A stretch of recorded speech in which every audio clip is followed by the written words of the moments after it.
Comment allez-vous les amis? Dans cette vidéo, on va analyser une villa particulière de haut standing à Bingerville. J'analyse cette villa pour une simple raison, parce que les images que j'ai reçues de cette villa m'ont semblé très particulières. C'est une villa qui est assez soignée dans son design, non seulement le design mais aussi la qualité des finitions. Je voulais vraiment qu'on en parle. Et c'est vrai que ça fait longtemps qu'on n'a pas eu à discuter sur ce format de vidéo où on réagit à des villas. C'est vrai, ça fait un moment que j'ai fait pause sur la chaîne, notamment dû au nombre de projets successifs que j'avais à remplir parce que j'avais beaucoup de projets architecturaux. D'ailleurs, ne vous inquiétez pas, là je suis vraiment de retour. On va produire du contenu en masse, du contenu de qualité, notamment je vais vous emmener dans les coulisses de certains de mes projets. Vous allez voir, et d'autres qui sont en cours. Donc vous allez voir cette partie dans les prochains mois à venir. Et aussi, il fallait que j'aménage ce nouveau studio que j'étais en train d'aménager pour pouvoir faire ce genre de tournage et faire certains autres projets ici même. Mais bien entendu, tous ces sujets, nous aurons l'occasion d'y revenir très bientôt. On va faire des formats beaucoup plus chill, beaucoup plus tranquilles et pourquoi pas même avec des lives. Les amis, commençons. Bonjour tout le monde, j'espère que vous allez bien. Moi, c'est Marlène Kwame et aujourd'hui, je suis devant une villa.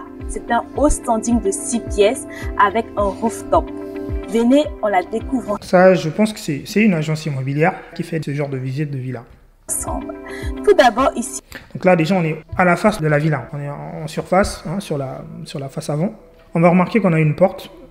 Bien entendu, une porte d'entrée. Sur le sol, principalement, on aura... Désolé s'il y a un peu de l'écho dans la pièce où je suis, c'est normal, elle n'est pas totalement aménagée. Juste sur le sol, vous allez voir qu'on a du carrelage. C'est du carrelage gris. C'est un peu le typique de tout le monde. Hein. C'est un peu le type de tout le monde. Que ce soit au standing, pas au standing, généralement en Afrique, on va utiliser principalement du carrelage. Comme vous avez pu le voir, je ne suis pas toujours fan de la solution. Donc j'essaie de trouver des solutions alternatives. Je pense par là, après tout dépend du design de la villa. Si jamais on veut faire une villa avec un design un peu conservateur, finalement. J'aime beaucoup l'utilisation des tomates, forme de revêtement sur le sol. C'est vraiment très très esthétique. Ça demande de l'entretien, mais c'est vraiment esthétique. Pour ceux qui ne savent pas, je vous en parlerai prochainement. Ne vous inquiétez pas. Ici, nous avons un garage électrique qui peut accueillir jusqu'à 2 véhicules. Grand test séjour. Vous voyez comment il est lumineux avec... Pour le coup, c'est très lumineux. Hein. Quand on entre dans le séjour, c'est vraiment très lumineux.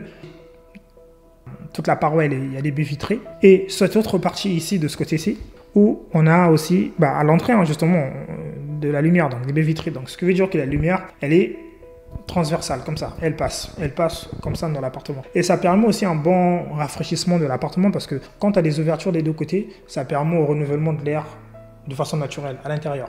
Donc, ça évite beaucoup d'encombrement de l'air dans une même pièce. C'est pourquoi vous voyez souvent, tu as une porte quelque part et tu as une autre fenêtre. Comme ça, l'air emmagasiné dans l'appartement va ressortir par la fenêtre. Et la fenêtre, elle a des petites bouches d'aération en haut. On appelle ça de la ventilation simple flux, des petites bouches d'aération. Ces petites bouches permettent à ce que l'air naturel rentre dans l'appartement, que ça puisse se renouveler. En gros, c'est tout un cycle qui se passe dans l'appartement. Et c'est excellent. Pour le coup, ça fait beaucoup d'économies. Ici, c'est l'arrière-cour. Elle est magnifique avec sa piscine. Vous pouvez organiser. Par contre, je ne suis jamais fan quand je vois des cours comme ça avec du gazon synthétique. Ouais, ça c'est à 100% sûr que c'est du gazon synthétique, c'est sûr. Mais oui, pour le coup, je ne suis jamais trop fan de voir ce genre de truc avec du gazon synthétique alors qu'on pourrait bien faire du gazon normal. Et ouais, c'est ce que je trouve assez déplorable. Mais bon, je pense que finalement, ils l'ont fait pour ne pas avoir à se casser la tête. Mais dans l'idée de la villa, elle est très moderne quand même. Hein. D'après ce que je vois, elle est assez moderne. On a des designs assez remarquable, on va le dire. C'est pour ça aussi que j'ai voulu analyser cette vidéo parce que ça sort un peu des sentiers battus qu'on a souvent l'habitude de voir. Ça sort un peu des sentiers qu'on a souvent l'habitude de voir. Une petite soirée arrosée.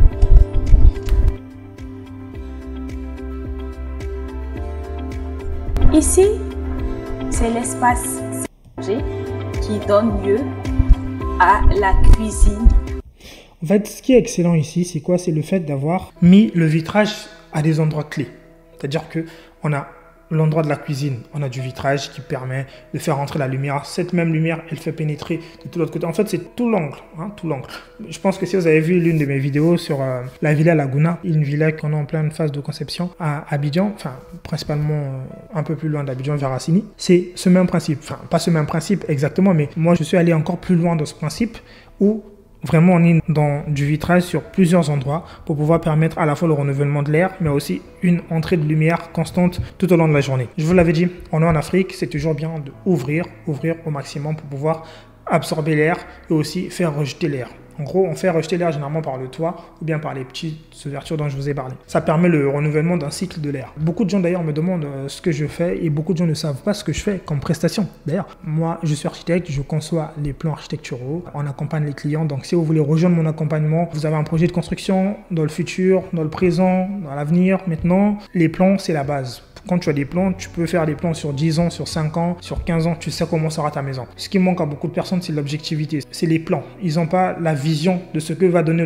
le projet à la fin. Donc moi, ce que je propose dans mon accompagnement, si vous voulez le rejoindre, juste en bas, le lien en description, vous prenez un rendez-vous avec moi et vous renseignez toutes les informations. Et ensuite, moi, je verrai comment on pourra travailler ensemble pour votre projet de construction. Donc on poursuit. Américaine. Et juste derrière, nous avons la cuisine africaine.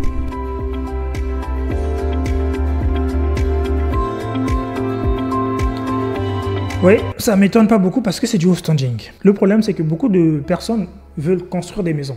Il y a des gens, ils viennent, oui, moi je veux construire telle maison, voilà.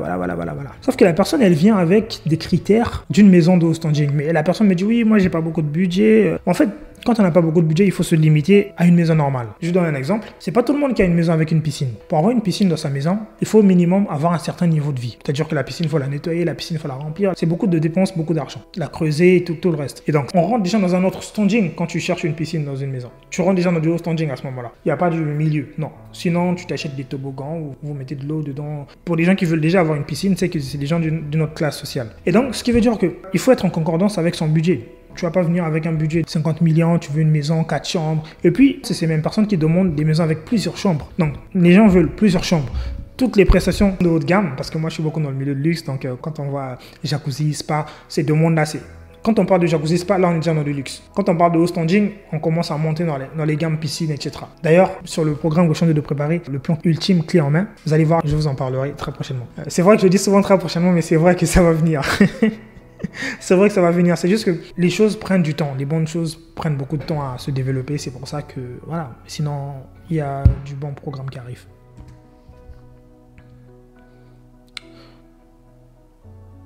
Donc ça c'est l'arrière-cour si je comprends bien. Ici, on est à l'arrière. Ok. Donc le seul espace qui est utilisé. Ok, donc ça veut dire qu'ici, partout, c'est bétonné. Ok, enfin bétonné avec des carreaux et tout le reste. Là-bas, c'est l'espace garage. Ok. Ici dans le hall, nous avons les toilettes visiteurs.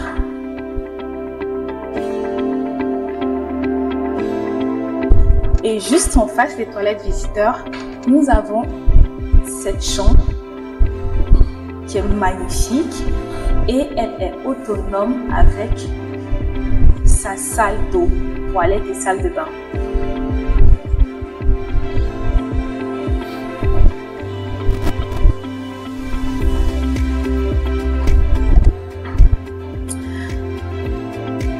Venez, on découvre ensemble l'étage. À ce premier niveau, nous avons 4 pièces, 2 chambres d'enfants, un salon privé et la suite parentale. Juste ici, c'est la première chambre d'enfant. Elle est autonome avec sa salle de bain. Waouh! C'est vraiment incroyable quand même. Enfin, vous savez, il y a une chose qui est pas très facile à faire, c'est les fenêtres d'angle vitrées. C'est-à-dire que quand tu as un angle vitré comme ça, c'est pas évident à faire. C'est pas évident à faire, c'est pas tout le monde qui s'hasarde à faire ça. D'ailleurs, justement, je tiens à féliciter ces personnes qui ont fait ce type de conception parce que c'est très intéressant d'avoir ce genre de projet avec ces fenêtres d'angle qui te donnent une vue panoramique. Bon, moi, je suis souvent dans l'abus. Enfin, c'est pas l'abus, c'est juste que je suis dans le design. J'aurais poussé un peu plus ça, peut-être à ce niveau-là, pour pouvoir profiter de ce panoramique. Vous savez, cette vue-là, comme ça, panoramique, c'est incroyable. Ça va couper le souffle. Après, ça dépend de la vue que tu as devant. Mais oui, sinon, c'est incroyable. Ouais. Et je vous rassure, les placards sont prévus. Ouais, vous voyez, regardez. Vous voyez là, ce que ça offre, cet angle. C'est magnifique s'il était jusque-là. On aurait une vue comme ça. Après, tu as ça, je ne sais pas c'est quoi. Je pense que ça doit être une gaine ou un espace escalier qui vient bloquer la vue. Mais sinon, on a la vue de l'autre côté. C'est juste incroyable, c'est bien, c'est beau. on est à Bingerville. Vous avez ce genre de logement, par exemple, moi, si on me propose, ouais, je peux le louer, je peux acheter, ouais, ça va, c'est des logements qui pourraient m'intéresser.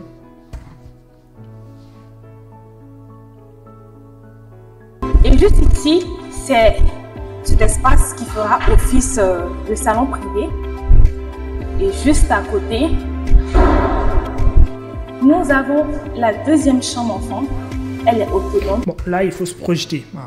Je sais que c'est pas très facile pour les clients, mais il faut savoir se projeter. Il faut déjà imaginer que là, tu as un lit, tu as des accessoires pour enfants, tu as des jeux d'enfants, des toboggans dans la chambre. Tu te projettes déjà, tu vois comment l'espace pourra donner. Avec sa salle de bain.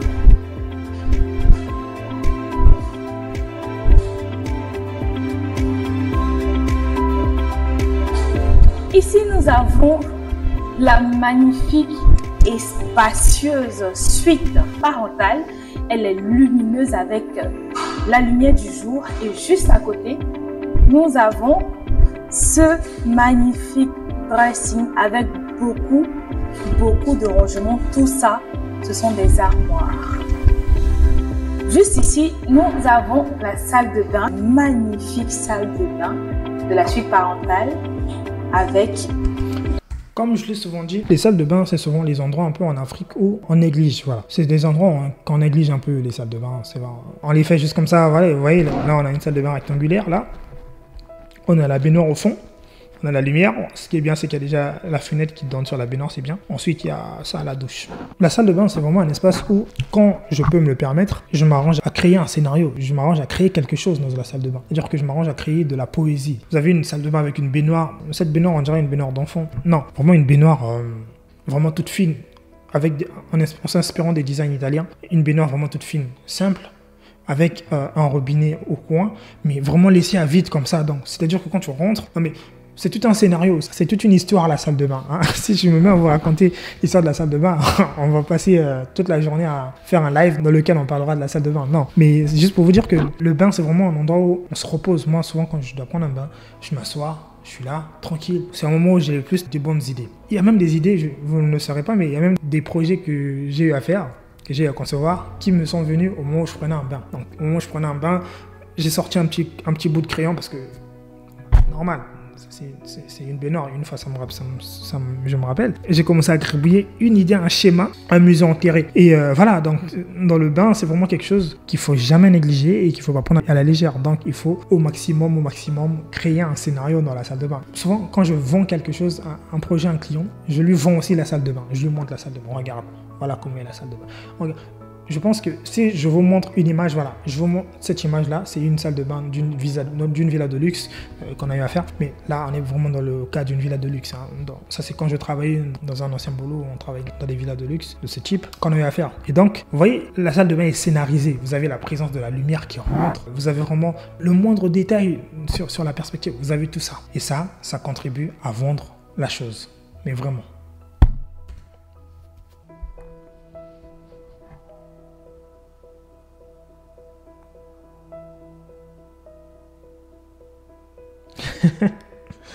Non, j'ai pas dit que cette salle de bain était moche, non, pas du tout, elle est bien. Pour ce qu'elle est, c'est vraiment bien. C'est au-delà de la plupart de ce qu'on a pu voir jusqu'à présent. Ça, c'est sûr, ça, c'est au-delà de ce qu'on a pu voir jusqu'à présent. Nous n'avons pas fini. Il reste encore le rooftop à visiter. Il est juste en haut. Et voilà. Ici, nous avons de l'espace et... Bon, après, ici, le rooftop, il ressemble un peu trop à tout ce qu'on a vu en bas. Ça aurait pu être un rooftop, ça aurait pu être une chambre. Il faut un peu changer parfois de design quand on veut arriver à certains autres niveaux. Hein. C'est-à-dire un rooftop, au lieu de le mettre juste du carré comme ça, non, on aurait pu imaginer, faire un rooftop, mais peut-être en porte-à-faux sur la rue, un rooftop qui ressort un peu, c'est-à-dire que un peu plus de créativité. Quand on est architecte, quand on fait des projets, c'est le moment où il faut s'amuser un peu. Il faut créer des choses, justement, qui sortent de l'ordinaire. Vous n'allez pas révolutionner le monde, mais vous allez au moins faire des choses qui peuvent inspirer. Des choses, quand la personne elle le voit, elle le dit « Ça, j'ai jamais vu ça de l'autre côté. Pas nulle part dans le monde, mais dans l'autre rue, j'ai pas vu ça. J'ai pas vu ça depuis que j'ai marché 10 km. » Voilà, c'est ce genre de projet-là qu'il faut savoir inspirer aux gens.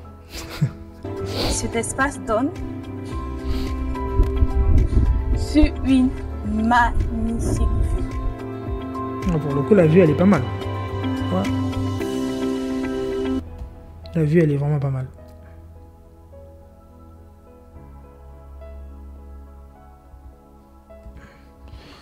Donc, c'est ça le design de la villa. Elle est très vitrée pour le coup. Hein. Pour le coup, la villa, elle est très vitrée. Je pense qu'elle est même vitrée à, on va dire à 65%. 65, ouais. Elle est vitrée à 65% et on a très peu d'opacité. C'est à la fois bien, après, ça dépend dans quel quartier elle se situe. Donc là, on sait qu'on est à Bingerville, mais je ne sais pas du tout le quartier exact. C'est-à-dire que elle est dans un quartier sécurisé. Je pense que si on s'amuse à faire ce genre de villa, c'est qu'on est quand même dans une zone sécurisée. Et donc, ça, c'est pour le coup très intéressant. Très intéressant d'avoir fait ce genre de truc. Moi, pour le coup, pour cette villa, je lui donnerais une note principalement d'à peu près 7 sur 10. 7 sur 10, c'est bien, c'est une très bonne note pour une villa de haut standing parce qu'il y a beaucoup de principes qu'elle a mis en évidence et ça, c'est très intéressant pour le coup. Je vois parce que j'ai pas beaucoup notifié sur les finitions. Je trouve que c'est très bien fait. Je sais pas c'est quel type d'entreprise qui a fait ça, mais c'est très bien fait, c'est très bien réparti. Donc, franchement, sur ce coup, c'est bien. Peut-être on aurait aimé qu'elle soit un peu plus aménagée, et voilà, mais bon, après, c'est une villa en vente.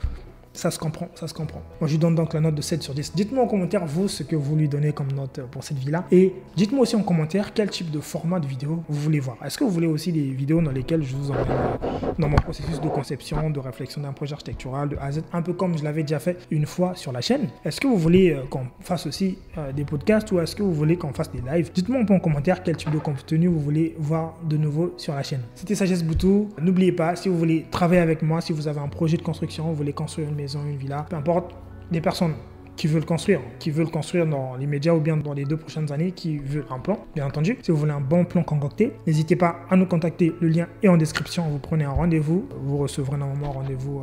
Voilà. Ensuite, on discutera avec moi-même en visioconférence pour voir comment est-ce que je peux vous accompagner, quel est votre type de projet et comment je peux vous suivre. Sinon, pour ceux qui veulent faire leur petit projet de bricolage, leur construction eux-mêmes, leur aménagement d'intérieur, il y a le livre, le guide ultime de l'architecture et de la décoration d'intérieur que j'ai écrit. Le lien est en description. N'hésitez pas à vous en procurer. Le lien est en description. Quant à nous, on se dit à la vidéo prochaine. C'était Sagesse Boutou.